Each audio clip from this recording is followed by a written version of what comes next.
They didn't know I was listening. I stood at the edge of the hallway, just beyond the kitchen door, their voices drifting and like poison wrapped in laughter. My nephew had just asked when they'd get their share after I was gone. My sister-in-law, never one to whisper, snorted and said, "Please, he's just dead weight at this point." Useless. The man can barely walk down a driveway. He'll keel over soon enough. Dead weight. The words echoed, slicing deeper than any insult I'd heard in my lifetime. I had given them everything. Birthdays paid for, hospital bills covered, mortgages mysteriously restructured, and careers quietly boosted through favors I never bragged about. They thought I didn't notice the eye rolls, the way they passed off my stories as rambling, the way my presence at family gatherings made the room feel heavier. But that night made one thing clear. They weren't waiting to mourn me. They were waiting to cash me in. But what they didn't know, what they never took the time to ask, was that the man they dismissed had once lost it all and then built it back from nothing. Not for their approval, not for their praise, but out of sheer grit. There was a time when I lived out of my car. No one offered a room. No one returned my calls. I was a ghost to the very people now circling like vultures. But I used that time. I learned. I invested. In silence, in shadows. While they partied, I purchased stocks before they skyrocketed. While they scrolled through social feeds, I quietly bought up land no one wanted, land that today holds tech parks and housing developments. I became rich in a way that didn't shine in gold chains, but in silent power. Foundations. Trusts. Quiet ownership. So I made a decision that very night. If I was truly dead weight to them, I'd be happy to disappear from their future altogether. The next morning I met with my lawyer. We reviewed the will line by line. Every name was struck through like chalk on a rainy sidewalk. But I didn't stop there.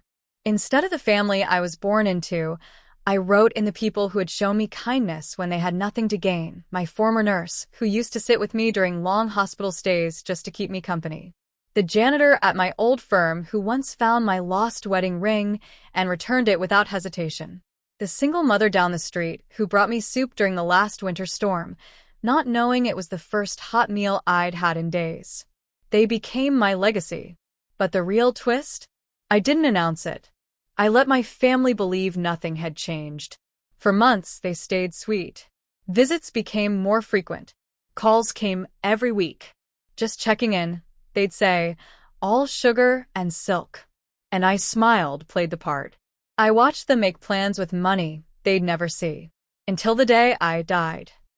Not literally. I faked a medical emergency. Word spread like wildfire. The family flew in. Tears, concern, false apologies filled the hospital room. They circled like sharks sensing blood in the water. Then the lawyer walked in, papers in hand.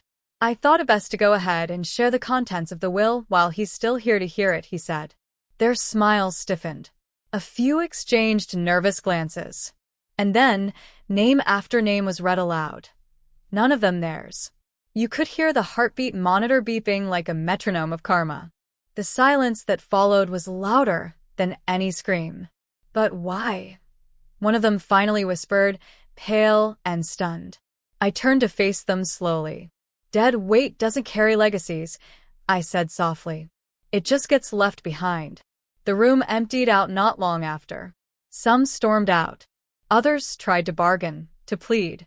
But it was done. The ink was dry. Today, I'm still very much alive. And happier than I've ever been.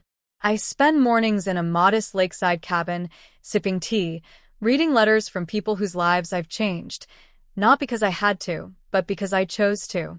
I've found joy in simplicity, peace in distance. And my family? Well, they still talk, still grumble, still wonder what went wrong. But here's the truth. When people show you your worth to them, believe them.